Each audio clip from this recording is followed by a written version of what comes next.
Welcome to the space where creators have aligned a positive and intellectual collab of open minds. For sharing and learning from one another, it's a vibe. Read your Rosa podcast on the mic. Subscribe, educators spitting bars. I guess you didn't know I'm multifaceted and humble, checking off life goals. The classroom is my comfort zone where I plant and sow seeds of knowledge, compassion, empathy, and hope.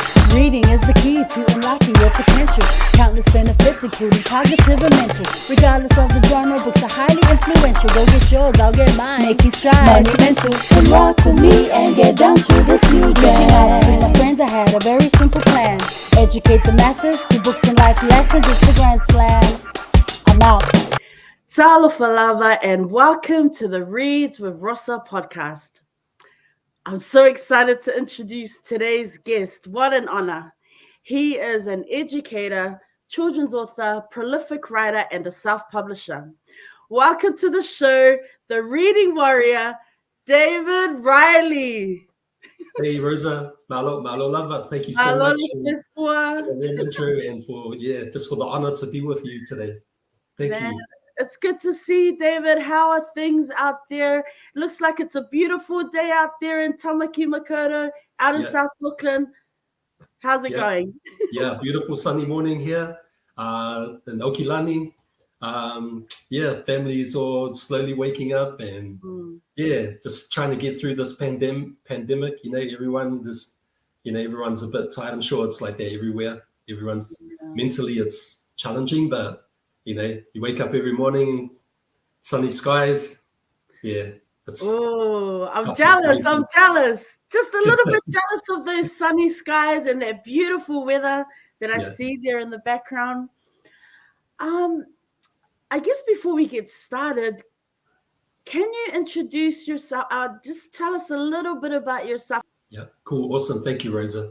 First of all, thank you so much, Rosa, for a chance just to share with you and be with you today. And it's beautiful to meet you. And thank you. So my name is David Riley. I grew up in the beautiful village of Mangere in South Auckland. Both my parents are Palangi. We have Irish and Scottish ancestry, but growing up in Mangere, surrounded by Māori and Pacific people, because as I was growing, it was when I was a child, it was mostly Māori and Palangi families in my community. But as got into teenage years, most of the Palangi families left and replaced by Pasifika families. And so I just fell in love with Pasifika and Māori culture and people, and so growing up in Mangere was such an amazing blessing for me.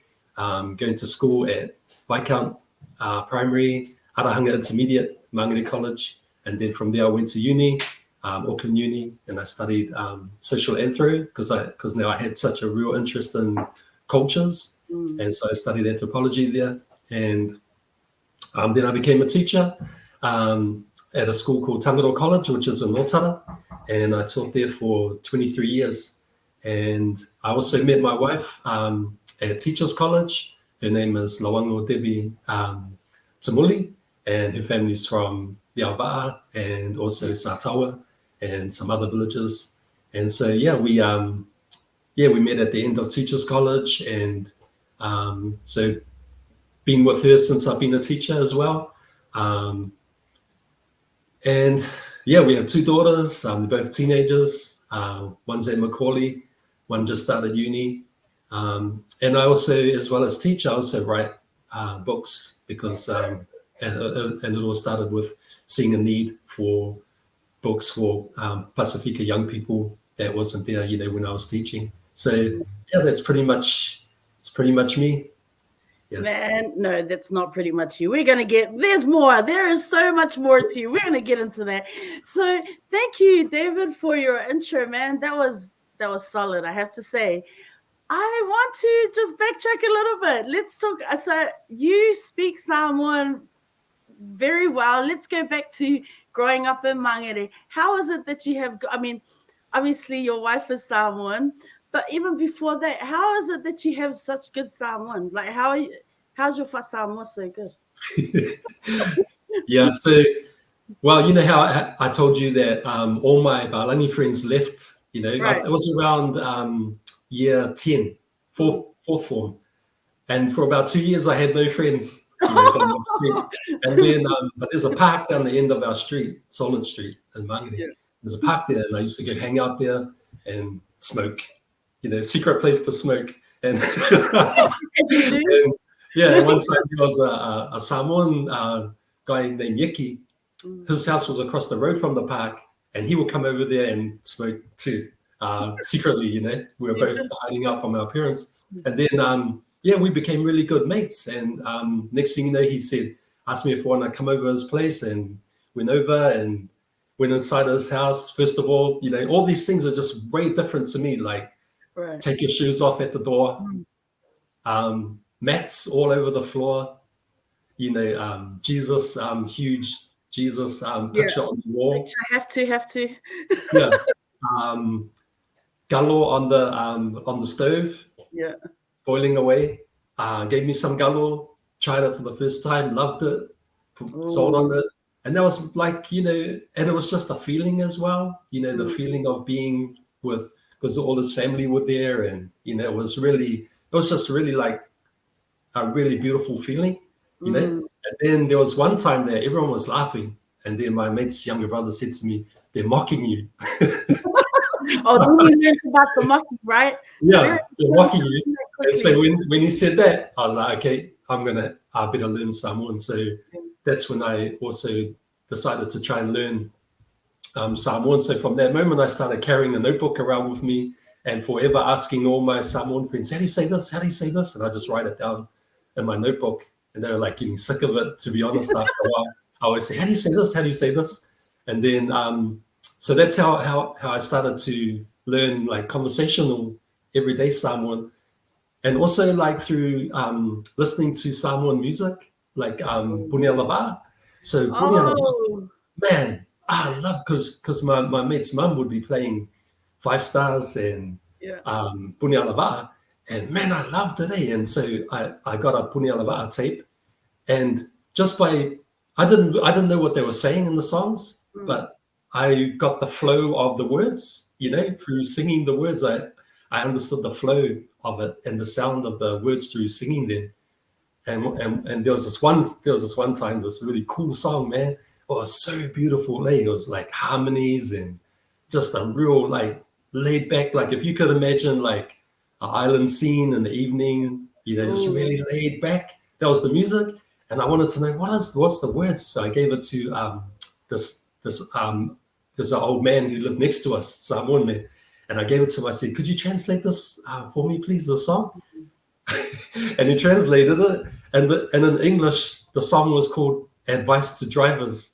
It was all about how to drive safely in Samoa, like how to drive safely through the village and don't play on the road. And, you know, it was all this stuff, man. I was like, this is a hard case. So those were my like initial ways of learning Samoan. And then it really grew when I went to a Samoan church for 2 years with, I met some friends at uni, Natanielu family who lived in West Auckland, and Junior was my one of my closest friends. And I ended up going with them every weekend back to their hood, and then going to church with them every Sunday at Whituao, Greyland Methodist Church. And so that's when I really learned a lot, because it was immersion. You know, nobody was like translating anything for me, and it was really awesome. So those are some of the experiences that really helped me. Man, that sounds like it was such an adventure. I'm just imagining you, this Palangi kid, walking around with a notebook. I still got that notebook. Yeah, I'll be writing it on anything, even receipts. Like at a shop, we'll be sitting somewhere like McDonald's. Bro, how do you say this? And I'll write it down on the receipt. So I've got this box full of receipts, and like even when I was working like Christmas part-time work in a warehouse, I'll be asking the guys there, bro, how do you say such and such? And I'll write that down. I've got all these random bits of paper and notebooks and stuff with Samoan. And then I started branching out to other languages as well, like Niuean and Tongan, and asking, Tongan guys, how do you say this? And the way and guys, how do you say this and this? And so I was picking up, just I'm not a fluent speaker. It's more like just conversational, Right. Everyday talk that people would use. Yeah.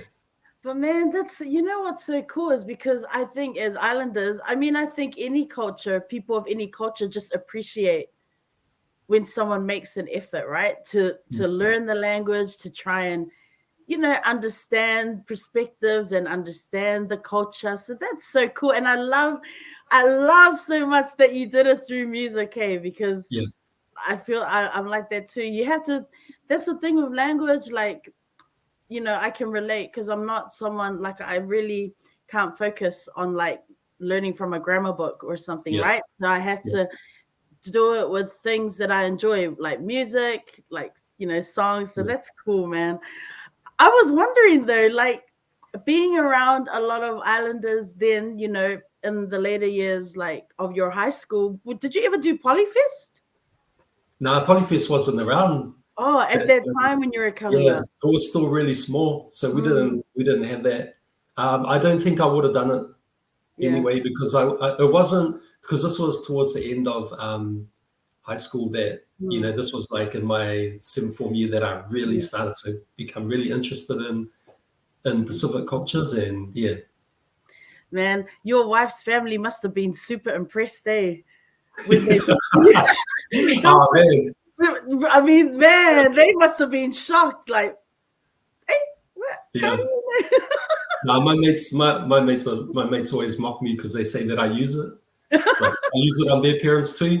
I just call in and just say something, and then next thing you know, everything's open to you.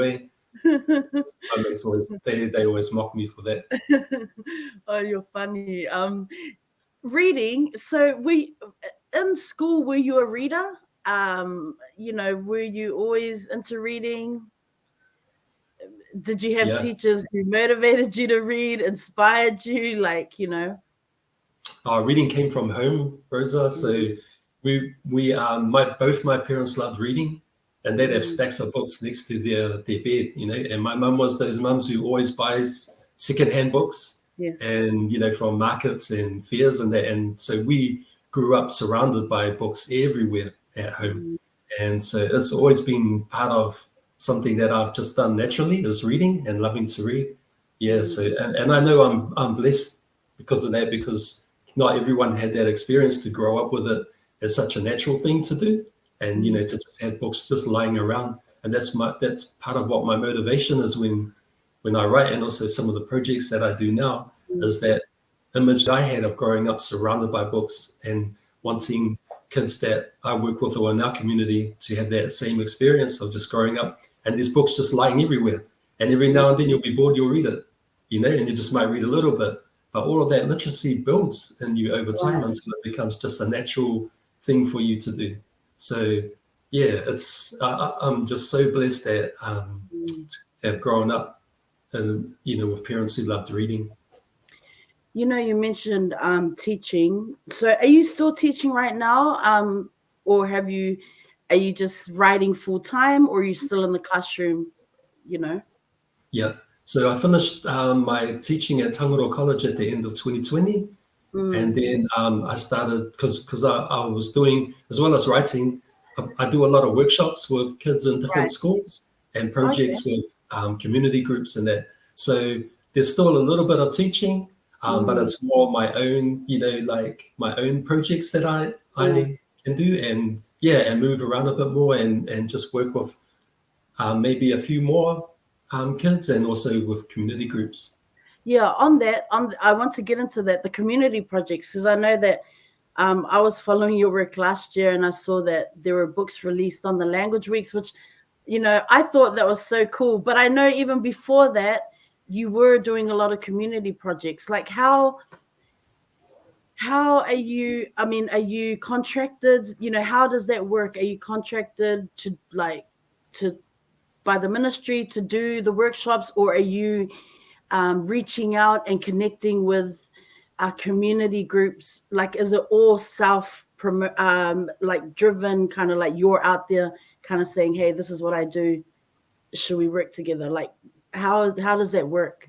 Yeah, so initially that's how it started, Rosa, by by just saying, hey, we can try something, we can do something. It started with a school in Mangere, St. Mary MacKillop School, and they invited me to, some of the children there invited me just to come and talk about reading to their assembly. And I asked them, why did you guys want me to come? And they said they were really passionate, these young people, about literacy. And they said they were sad that a lot of their friends will come into the library at breaks and just go on the computers and not read. And so they really wanted their peers to fall in love with reading. And I thought, man, these kids are awesome, man. And they organized the assembly and everything. And after it, I thought, man, I want to do something more with them, like not just a one-off thing like that. So I asked them, what about if we made a book together? And but you guys be the writers and I'll just help you.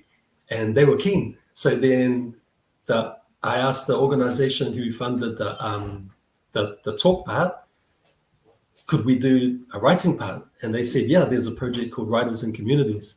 So we did that. And then that was really cool. So then from that moment, I thought, man, I want to do more of this. So then it's just a matter now of different, local board might fund one, and Ministry of Ed might fund one, and the school might fund one. Yeah, it's just like trying to fish, to try and get different support from different places to do these projects. When you're going into the community, so it began with a school, but you've also, there was a Tongan bilingual book that was released, I think, was it Tuvaluan, Niuean, last year. When you're going into the communities, like, is it through schools that you are working with the writers, or is it that you create a workshop and these ideas come from there? Like, I was wondering about the interaction with the different communities. So, for example, with the Tongan bilingual book, what are the steps that you take from start to finish to create something like that if it's not in a school? Yeah, cool, awesome, Rosa. So those ones, the Niuean, Tongan, and Tuvaluan ones were all ones that came from Ministry of Education, and they wanted to create more Pacific content. So they identified these 3 different groups, and then they contracted Read NZ, which was they used to be the New Zealand Book Council, to see if they could get some writers to work with those community groups. So they asked me to do it because they're all based in Auckland, and they'd seen some of the work I'd done before. So I decided, okay, Rosa, I don't. When I work with groups, I don't have a thing in my mind that this is what we're going to do, but we will talk together about what they want to do. And so, like with the Tongan one, I had an idea what I wanted to do, and I shared it with them. This is what I was thinking. What do you guys reckon? They didn't like it. They didn't like my idea. They said, no, we want it to be about being Tongan and about pride in being Tongan. And okay, cool, awesome. So we did that, and then that's what. Once we had that one done, then I showed the other 2 groups. I said, this is what I did with the Tongan group. Maybe we could do like a series, and so it will look similar. And they liked it anyway because they're proud to represent their cultures as well. So that's how those came about. And then just every Saturday we would meet with the children. It was in a Catholic church in Mount Wellington, and so it wasn't connected to a school. Those 3 projects were more like community-based ones, and the parents brought the kids along to it. When you're working with, it's so, man, it must be so cool just to be able to, like you said, you bring an idea, but then these young students, young people, they've got their own ideas going on. It must be so cool, like, to listen, to the brainstorming, to the sharing of those ideas. Like, what kind of emotions do you experience when you're working with our young people there? Like, man, it must be. It's the same as when I was teaching, Rosa. I think that's because I was teaching drama at Tangaroa College for the first 10 years. I taught English and then drama for the second 10.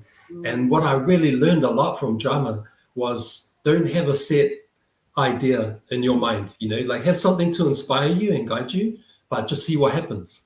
As you work, as you're going, things will, things will happen. People will say stuff. Someone will do a movement that will trigger off a whole lot of different things nobody would have thought in their head beforehand, So I really love that thing about drama, which keeps you open-minded and to just see where it goes, And so, I love that, and I think I think everyone loves to work like that, rather than be dictated to. This is what we're doing, These are my lesson plans. This is my ending. This is what it's going to look like to me. And now here we go, But I know that everyone would much rather say, okay, guys, here's an idea I got. It might look like this, not sure. I'm going to mix what I do with what you do, put all our strengths together, and we'll see what happens. And then, so I like working that way. That's so cool. How did you decide on the name Reading Warrior? Like what, you must have gone over like a list of names, Rosa, to be honest, I don't even remember, I didn't sit down and think to myself, I'm going to choose a name for, and brainstorm names or whatever. It was more like, because I never thought I'll be doing what I'm doing now. I just started with, man, these kids need a book to read, for this project we're doing. The some Niuean kids in my class, because we were doing a project about cultural heroes. And one of the sources they needed to use was a book. And so at the end of the class, two Niuean boys came to me, "Sir, we don't know any books about Niuean heroes." I said, "Oh, don't worry, I'll help you find one." So we couldn't find anything, written for them, So I thought, okay, you know what, guys, I'll write one for you that you can use. Okay, so I quickly rustled up all my anthro notes and history notes and stuff and put something together and gave it to them to use for their project. But meanwhile, I showed it to my best mate who's Niuean, and he said, "Who's that for, bro?" And I said, "Oh, that's for my students in my class." And he goes, "Man, you're thinking too small. What about the Niuean kids who are like West Auckland or over the shore? They want to read about this too. You should get it published." And, it was from that moment that my mate encouraged me to think bigger, that I thought, man, yeah, true. So then, got it published, right? And then just thought, oh, man, I might as well do another one then about Samoan heroes. And then, okay, let's keep this going. So, it just kind of built along the way. And then, man, to be honest, I don't even remember thinking of the name Reading Warrior or how it came to be. I do know how I got the logo, because that was a God blessing, man. But I do not know, where the name came from. So you start publishing these books. You write about different heroes, like Samoan, Niuean, Tongan. You then take these books back to your classroom. I mean, what was the responses from your students? Were they because I know you have a love for reading. I know literacy is super important to you. And part of this is really trying to get your kids, your students excited and motivated about reading. So what were those initial responses, from your students when they see that you are starting to publish books, that perhaps they're seeing characters that they can relate to and stories that resonate with them? Yeah. Rosa, I'd love to tell you that they were like, "Sir, you're the man," and "Sir, wow, this is no." Nah, it was more like, your own kids. My own kids haven't even read any of my books. It was more like that. They just know you as you, and they see you every day, and they're like, "Oh, sir, did you write a book? Yeah, cool. What are we doing today?" Like that. And so, but it was more like the feedback from other schools, and teachers and librarians will send me feedback about, how somebody was so excited to read a book or take a book home and read it with their grandmother, or the book is gone and stolen, and every time they buy it, it gets stolen, just those kind of stories there. That let me know I was on the right track. That's so funny. You've written books, I think books that can really resonate with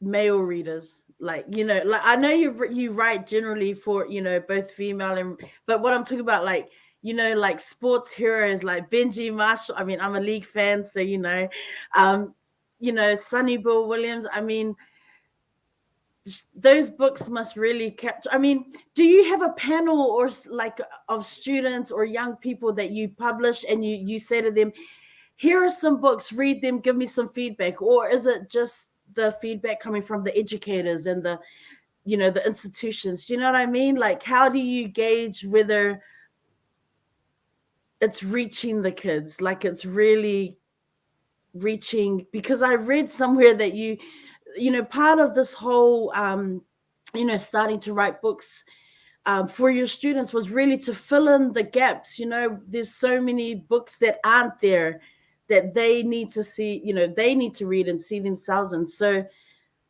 yeah, like, do you know what I mean? Like, how do you gauge what's working and what's not working? Yeah. So yeah, like, you know, to be honest, Rosa, like I never analyze, you know, and I'm not like a kind of person that says, what's working, what's not working. And, you know, I just like feel this urgency to just get books out there, you know. And so my thing is, okay, does a Tongan young person like MMT?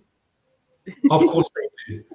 I'm going to make a book about MMT with people from MC, and I know they'll read it because they like MMT. So anytime a young person who sees a book with a picture of MMT on it, they're going to pick it up, you know, and they're going to read it because they love MMT. And that's all that it is for me. It's like the sport ones is because it's a hook. You know, it's like for kids who haven't been blessed to grow up with reading experiences like me, they need something motivating to make them want to read, you know. So here's a hook. You know who Stephen Adams is. Here's a hook. There's a little book about him, and it's written in a way that you'll be able to understand. And the chapters are not too long, and there's lots of pictures, but there's also, you know, it's not dopey, you know, that there's language that will challenge you a little bit too, but you'll see language you're familiar with. And so it's just a hook, you know. But then I didn't also want kids to I didn't want to promote stereotypes of Pacific people are just athletes, you know. So that's why the heroes books, which feature scientists and writers and doctors and leaders and historical people. But the sport ones, they're meant to be hooks to catch those kids who haven't really enjoyed reading. And a lot of times that is boys, but it's also girls as well too. Do you ever hear from teachers and librarians from other parts of New Zealand? You know, so you do get feedback from them. Man, Rosa, it's shocking. Like, remember the book I told you I did with St. Mary MacKillop School, right? And after we did it, we published it, and we published 100 copies because it was just for their school. And I was thinking, that'll probably be the end of it, you know, like it'll probably just be read by this community and by their families and that. No, people from like all over New Zealand schools, they want to buy their book, and even in Aussie as well. And I was like, why? Yeah. And I asked, there was a principal in Invercargill who wanted to buy the book. And I asked him, why did you want to buy this book about these kids growing up in Mangere? And he said, because they do a lot of work with their kids on comparing lives and lifestyles and understanding what it's like to grow up in different areas, you know? And so the awesome thing that I love, Rosa, is that now those kids in other parts of New Zealand, not because usually the only stories they have of South Auckland is the media-driven ones, right? Right.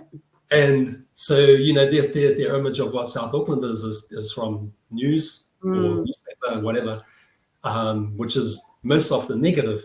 But now we have a counter, argument, or true, what South Auckland really is, written by kids from South Auckland, you know, going out across New Zealand and also into Australia as well. So that's a beautiful thing that I really love about the work.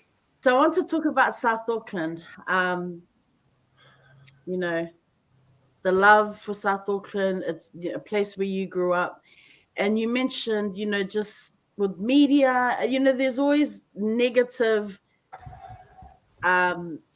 reporting of things that happen in South Auckland as opposed to celebrating success and, the great things that are being achieved there. So how has it changed, like in terms of, you grew up in Mangere, like how has South Auckland changed from your perspective, um, back then to now, community wise? Yeah. Man, I don't think it has changed, Rosa.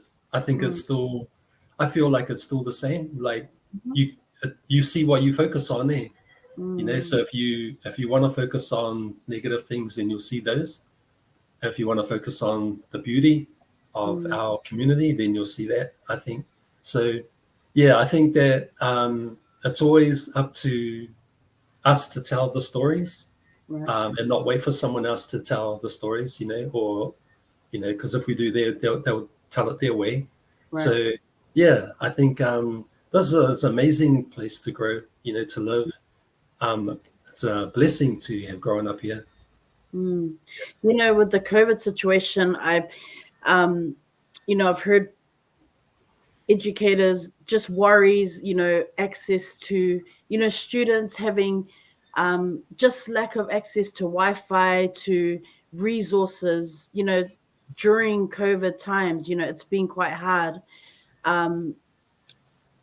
I know you finished school you wrapped up teaching at the end of 2020, but COVID was already like beginning of 2020, right? Started from 2020. So, what were some of the struggles that you were seeing your own students and their families go through? Because, there were also many students who had to leave school to support their families because people were, losing their jobs and things like that.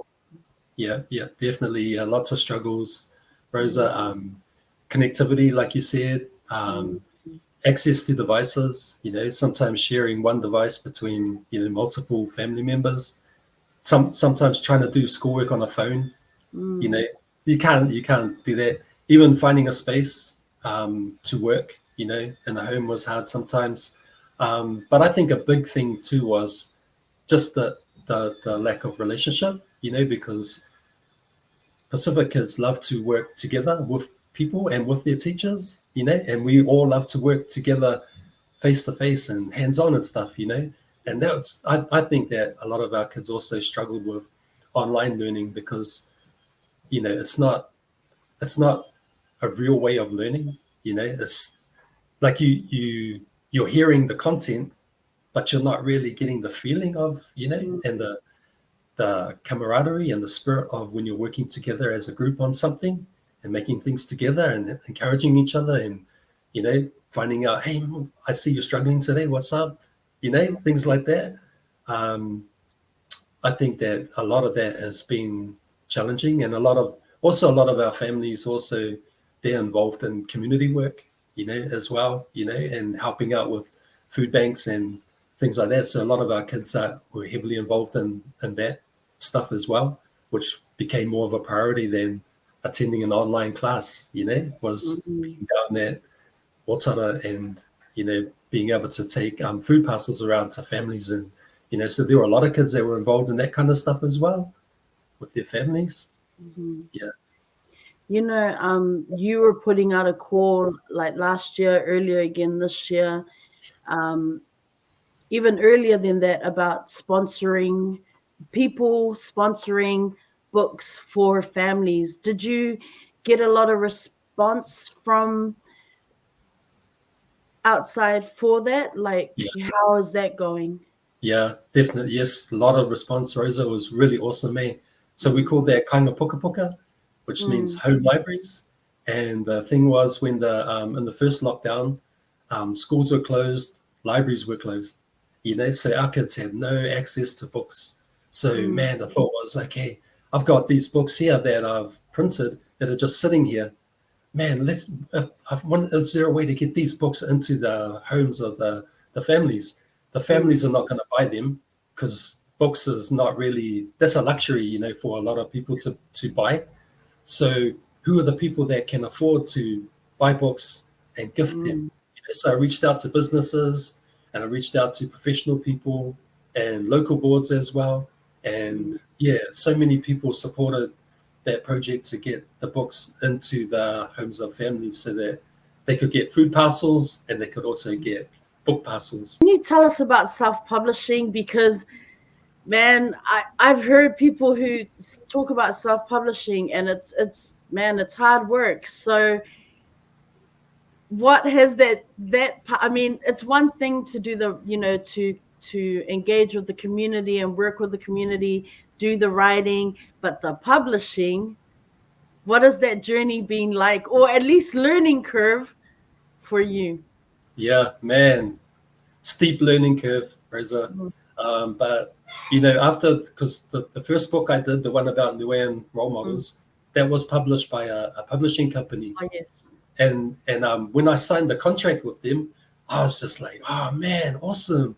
I'm gonna be a published author. That was in my mind. I was just so excited to the idea of being a published author. But then after that, I was like, oh man, I don't like this, because that moment they owned it, and I didn't even read the contract properly. I was just too, But what I meant was they owned the work from that moment, and they owned the look of it. They own the price they're going to set for it, and they set a price that, people will not be able to afford. Who I was writing for, kids. They control when it goes out. They control where it goes to. And for me, whereas I was like, nah, I just want to get books out. I don't care about market time. When's the best time of year to put a book out, or ultimate pricing and all this stuff. Location. I didn't care about that. I just see there's an urgency, a need for our kids need books, man. And so I'm not gonna, wait around for you to say, yes, I like your book. I will publish it. This is when we'll do it. Nah, like I was thinking, man, I'm gonna, there's too much need. So the next book, which was the Benji Marshall one, I thought, man, I'm gonna just try and have a go myself publishing it. So I got it. I did the text. And then I wasn't sure, what do you do now? So then I realized, you have to find someone who knows how to turn the text into a book, a designer. So then I had to find photos. So I got all the photos, found them in different places, realized that you have to buy them. You have to actually buy the photos. You can't just download photos. And you have to get permission, from the people in the photos and the people who own the photos, all that stuff. And then sent the photos and the text to a designer. And then the designer put it together in a file that looks like a book. And then I sent it to a printer in Auckland, and it was like 100 copies for $1,000. I was like, oh, what the? Okay, so had to go into overdraft to do it. Got 100 copies of this Benji Marshall book, and then they all sold.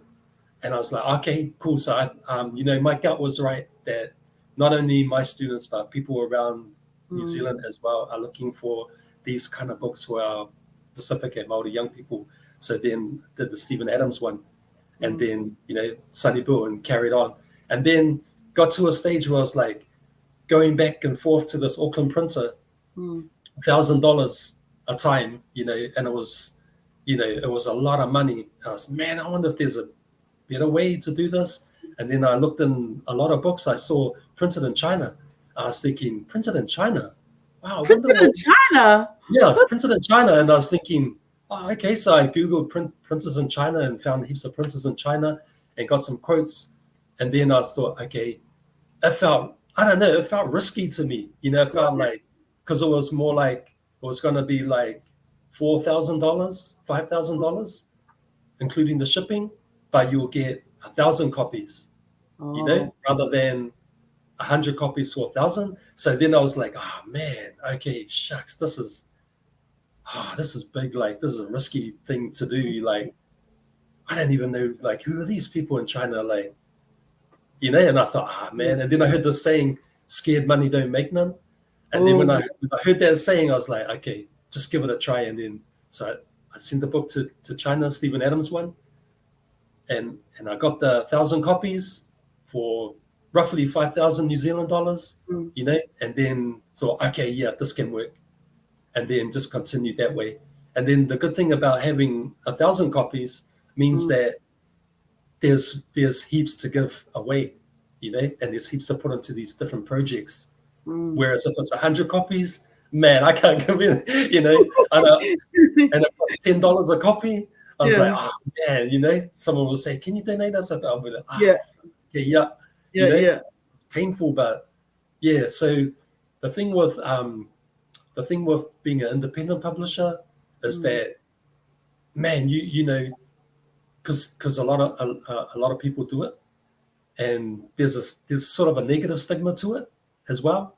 Like, there's a feeling like, person couldn't get their work published by a real publisher, so they publish it themselves. There's a stigma to it. So I always had in my thinking, my thought, man, I got to make this the best it can be, to make sure that, no one will.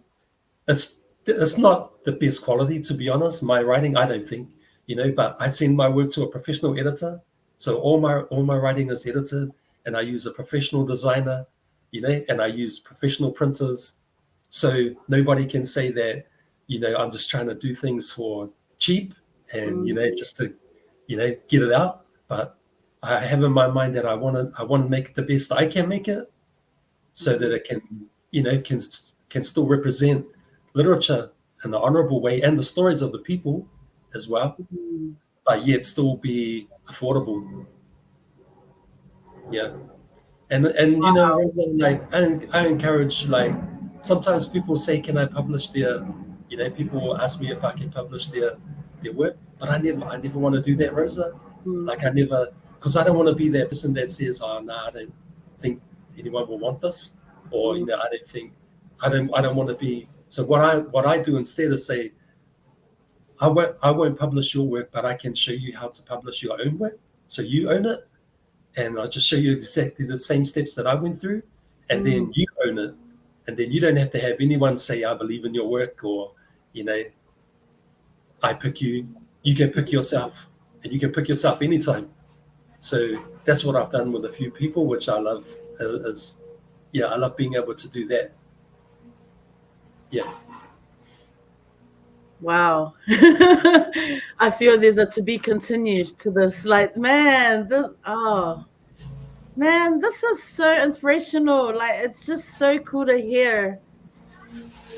Just how passionate. I'm just going to close the window because of the lawnmower. Oh.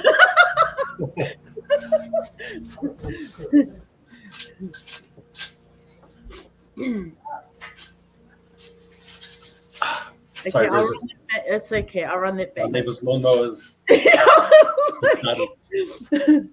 Man, David, it's so inspirational to hear you talk about this process, because I think, I guess people just don't realize just the hard work, the decision making, the risk taking that goes into the process. I had to ask. I was so curious. I was like, I wonder what he goes through to do this. When I read self-publisher, and I thought, hey, but it was interesting how you mentioned contracts, and reading the fine print and who owns the work, because I think we hear those stories all the time, for our people, and not just in literature and getting written works out. It's in music and in the creative spaces, other creative spaces as well. So thank you for sharing that.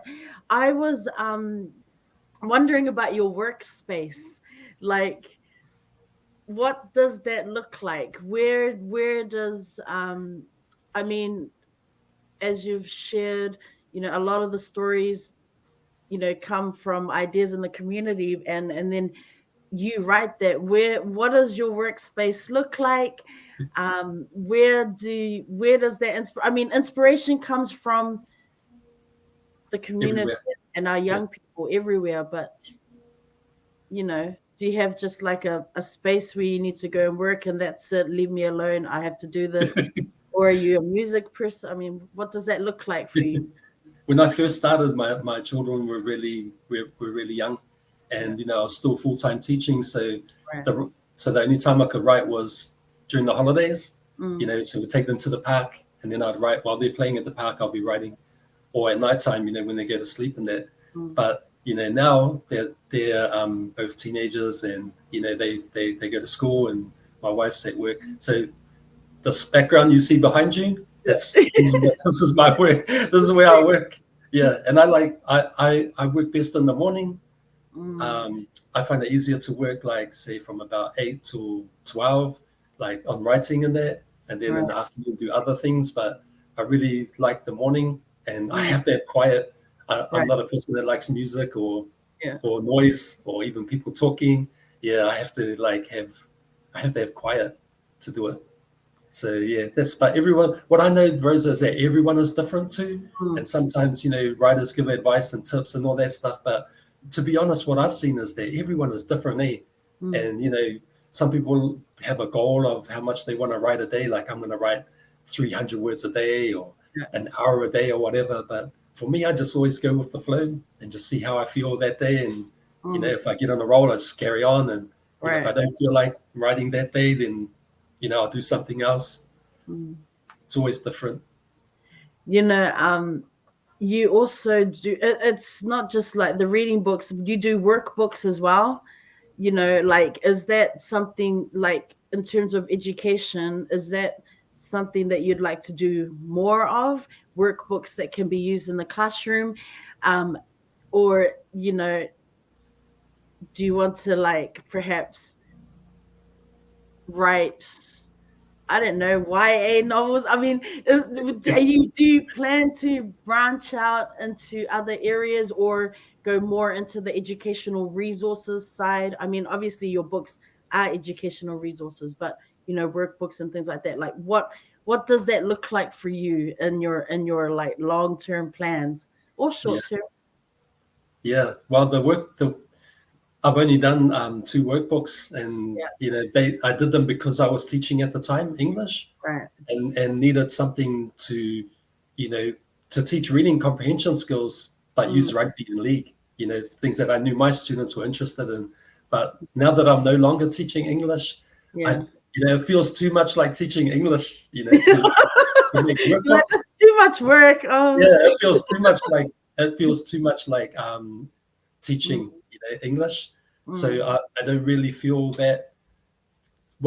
Someone asked me if I could do a social studies workbook. I was like, man, like, I'm interested in the content, but the idea of thinking up activities. It's like you're back in the classroom, eh? Because you're back in the classroom. So, but I have been working with NZQA, Pasifika group branch, and we've been making some things to encourage Pacific young people to think about different career options and careers in STEM, and that's been really fun, like working with them on those kind of projects, but not so much workbook types of ones. So can we expect any novels or anything from you? Like, no, you don't want to. Rosa, I wish I could, Rosa, because like, there's still like only a handful of Pacific novelists, right? Even after all this time, it's still the same ones that everyone can name. But it shouldn't be like that. You should be able to be unlimited naming of them. I like writing about real things because I don't have to think what happens next. Like when I write a biography about someone, like I'm writing one about Israel Adesanya at the moment. And man, it's really funny. I didn't have to think, what happens next in his life, because we already know what happened. Right. When I'm writing about his childhood and his teenage years and all that. So I find that writing novels and fiction is I'm just not good at making up stories. You never know. Just saying. Never say never. Who are some of your favorite authors? Oh man. Okay. Robert McFarlane. Do you know his work? No, but okay, I'm going to look it up. We'll look it up after this. Oh man, Robert McFarlane. I didn't know about his work, but the Auckland Writers Festival last year or the year before was cancelled because of the pandemic. But so they had the writers online talking, and they interviewed Robert McFarlane. And I thought, oh man, it's cool. He likes writing about nature stuff, which I'm usually not interested in. Like, I don't care. I don't know if I'd be interested. Yeah, I'll look it up. Yeah, I'm usually not interested in reading about mountains and forests, but the way he writes, Rosa, is really awesome, eh? And he wrote a book about underworld. So under every city, there's tunnels and there's people that live there and there's like all these things. I believe that though. I'm just Yeah, I always wonder. Yeah. So just that, like, and the way he writes about mountains, because he's a mountaineer as well. He's an explorer. But honestly, Rosa, I'm not interested in that stuff. But the way he writes, right, is just really, the way he describes things is just really awesome. And if you love good writing, and if you love like the way, if you love reading like really awesome ways of describing things, then Robert McFarlane is he's awesome. I'm gonna look him up after this. I'm so intrigued right now. I have to look him up. When you think, okay, you've talked about you talked about publishing, and I was thinking about risk, being a risk taker, because as educators, we, encourage our students, step out of that comfort zone, do something that you wouldn't normally do, take a risk. When you look back on this whole writing journey, what has been the biggest risk that you have taken in your writing career? Yeah, thanks, Rosa. I think probably the biggest one is putting yourself out there. Like once you make a book and you print it and you put it out, then you open yourself to people judging, and saying, this is crap, this is trash, or who's this guy? Because the safest thing is just to stay unknown and silent, and just write a book for my own students, just that they read, but putting myself out there, especially with the topics that I write about too, because I'm not Pasifika, I'm Palangi, and so the topics that most of the books that I write about are about Pasifika people and Māori people, so that's a risk in itself, and people judging me, saying, who's this white guy trying to make money off our cultures, or who's this white guy trying to say who our heroes are, so there's a lot of risks around that I've tried to like make sure I take steps to protect myself as well, by being accountable to people and by working with people, collaborating, rather than just being, this is all about, what I think, And, because with a lot of your work, that's what I love seeing, is that you are in the communities, you are talking to elders of the community, you're in there engaging, you're not just, it's not like of your work and what I've seen, what I've read, you are listening, you are asking questions, and I feel like there are a lot of people who don't do that, but from your work and what I've seen, that you are in there, it's about the authentic stories. It's about not you controlling the narratives, but really listening to the people. And I think that in this day and age that we live in, it's difficult for people to do that. So I love that you consciously go out there and actually say,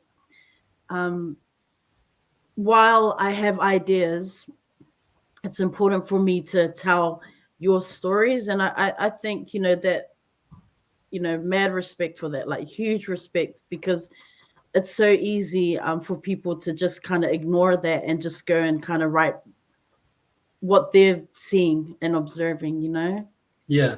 And also, like, for people who don't know me, to assume things about me because they see I'm Palangi, and to assume that, what my motives might be, or what my process might be, like based on, previous examples, and there's a lot of learning along the way too. And I'm always still learning, like for example, this Nuean story we did last year. It's a Nuean legend and for children. And my neighbor's Nuean, okay, and his family's pretty prominent in his village. And I said to him, hey, bro, do you reckon it'll be all good for me to do this Nuean story and make it into a book for children? And he goes, yeah, bro, that's all good. And I said, oh, okay, cool. And would you mind translating it for me, bro? And I'll pay him to translate. So he did that and then published the story. And then I got a phone call from this lady who works for the Nuean radio. And she goes, oh, we see that you published a story, a Nuean story. And I said, yeah. And she goes, well, did you get permission to publish that story? And I said, yeah. I asked my neighbor. And she said, oh, what village does he come from? And I told her the name of the village. And she goes, that story doesn't come from that village. This comes from my village. And you're supposed to come to see the elders of my village to get permission to use that story, So then I had to do a Zoom. It was intimidating, man. I had to do the Zoom and with the elders from that village and apologize to them because other people had taken their story too and used it in different forms, and they don't like it, know. So I had to apologize to them for taking their story without their blessing, and it was intimidating, but it was a good process for me to go through to realize that, for example, Niue, a story doesn't just come from Niue, it comes from an actual village. Right. If you want to do something with that story, then you need to actually go to the elders of that village to get their blessing. And they did bless it at the end, which I was really grateful for, and they forgave me for my error. And so I was grateful for that. I was like, shucks, man, that was like pressure, man. You didn't have to take any I'm imagining, man, if that was Samoan, you had to take Pusamoa, you didn't have to take any of that stuff, did you? No, I just had to send them free copies of the book. Oh man, I mean, honestly, David, I appreciate that you're sharing this because like you said, there are a lot of people who probably don't know you and have all these misconceptions but I really appreciate you coming into the space to share, because it's difficult when you're vulnerable and it's, putting yourself out there. So, man, I just appreciate you being honest and just being like, hey, look, this has been my journey. I learn, I unlearn. It's just, forever evolving as a writer. So, I appreciate that. And I'm sure that, the listeners tuning in will also, just appreciate your just, trust and honesty and what you're bringing into the space. So for real, I appreciate that. I was wondering about self-care, as we start to wrap up, how do you, move out of the writing space and focus on things that, I don't want to say the things you enjoy, because obviously you love to write and yeah. But what do you do aside from writing that for mental health and well-being? Yeah, awesome, Rosa. So I got a family, so of course, just having a family means that you can't just sit at the computer all day. You can do a certain amount. Yeah, don't be that guy. But then I got daughters, and I want to hang out with them. I have a wife, and I want to hang out with her, and we want to do stuff. And so and I just try and go for a walk every day. I get a lot of ideas when I walk. Yeah. So how do you get ideas, Rosa? What's one way that ideas come to you a lot?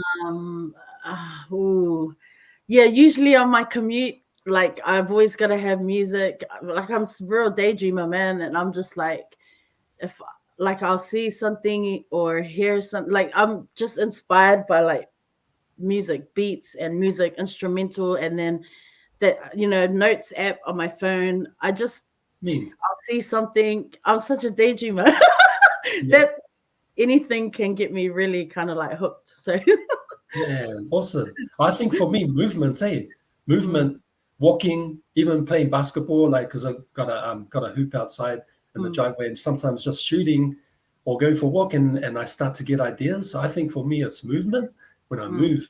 But man, I love that, Rosa. Like what kind of music like most inspires you? Like, Oh man, you feel man, creative? I listen to I love rap music, I love hip hop culture, right? But I mean, I just sometimes in the morning I'm listening to praise and worship, other times I'm listening to just lo-fi beats. I just look for a playlist.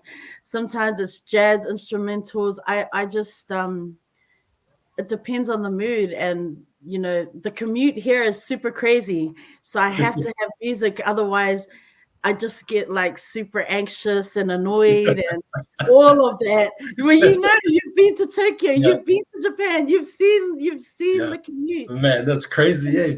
Yeah, and the commute into Tokyo I mean, what's great about here is that the trains come so often. Yeah, What is really weird to me is the fact that they come so often and still people are trying to push onto the train. yeah, Like, wait for the next one that's coming 5 minutes. So all of that, like, if I didn't have music or a book on my phone to read, like, it just ruins my morning, right? yeah, Because I'm just, you're trying to get like in the zone for the day.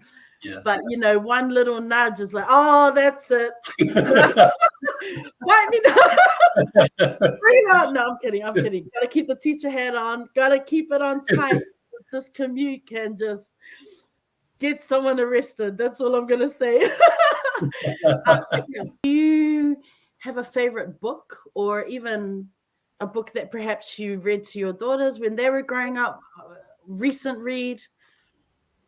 Yeah, since I really love reading biographies, because I love reading about the journey of people who are successful, and it's really encouraging because almost every single time, the journey's the same. There's a Right. whole lot of years of struggle before they slowly began to see some success, and then success built. It's never just we're born and then we're successful. And I always find that really encouraging and motivating. So one book like that would be a book called So Much to Say. It's about Bob Marley, and it's about it's just about his story told through people who worked with him, through some of the whalers. And no, it was really awesome to just read about his struggles. It was 10 years of him working as a musician before he even got a record contract with Island Records. 10 years. Like, man, what keeps a person going for 10 years with no success at all?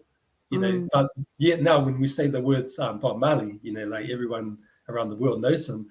But there was a point in his life where he was working, and seeing other people become successful, not him, and I find stories like that really inspiring.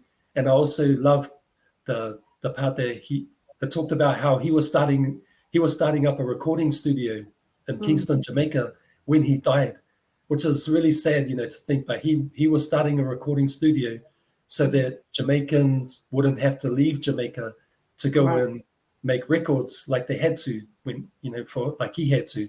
He wanted Jamaicans to be able to have a place they could come to and produce and own their own music, and that's the thing that I really love, and I'm inspired by that idea as well. So I really recommend that book, So Much to Say, about Bob Marley. That's a great read. Yeah. Awesome. I'm going to look it up after this. I'm so intrigued. I want to know more. Yeah. So I guess, I really just, before we end, I wanted to, again, just thank you so much, David, for taking the time out to come on the show, have a kōrero with me. It's just been eye-opening. I've learned a lot, as always, with guests that have come on and shared in this space. I appreciate it.